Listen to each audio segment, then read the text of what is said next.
2:30 a.m. You are.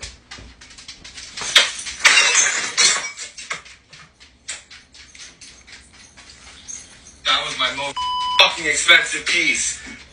I fucking hate you. I didn't do it. You caused this, Sunil. No, I You didn't. caused every last bit of this. No, I didn't. You fucking did. I'm not saying that that man is a narcissist, but he is, at minimum, a very toxic person. And of course, if you're new here, I'm a narcissist. I actually have narcissistic personality disorder. There is a lot going on in that 25-second video. The first thing I'm going to point out is the sleep deprivation that is going on. 2:30 a.m. in the morning, they're up fighting and arguing, and he's throwing things. A lot of narcissistic people, toxic people, will use sleep deprivation or keeping you up late as hell at night to argue and fuss and fight, to exhaust you into giving them what they want, to get you to forgive them or to drop the accountability charges that you have against them, to get you to agree to disagree sometimes and things like that. And they love doing that type of stuff when you have important events or things going on that you have to get up for in the morning, like work, getting the kids to school, or something along those lines. You want to go to sleep?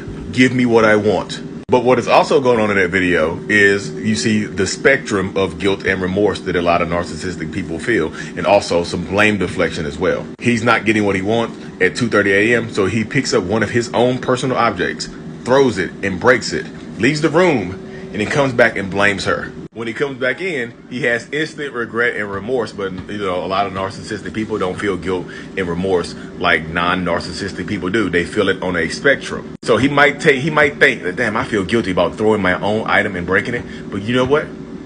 It's actually her fault. She made me do this.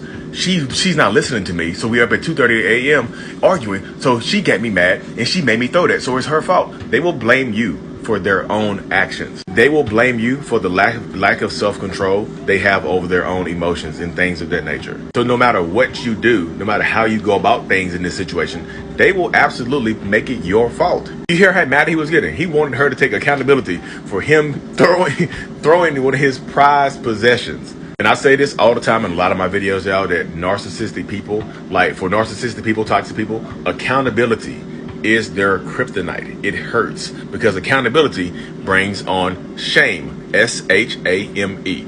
And I call it the shame monster because a lot of narcissists and toxic people try their hardest to avoid the shame monster. Shame hurts, y'all. Shame is not like normal. This is not no normal shame when you feel like this. No, shame attacks narcissistic people at our core. It hurts. It sucks to experience. So a lot of narcissistic people will do whatever it takes to avoid shame, including but not limited to blaming you and keeping you up all night to fuss and fight.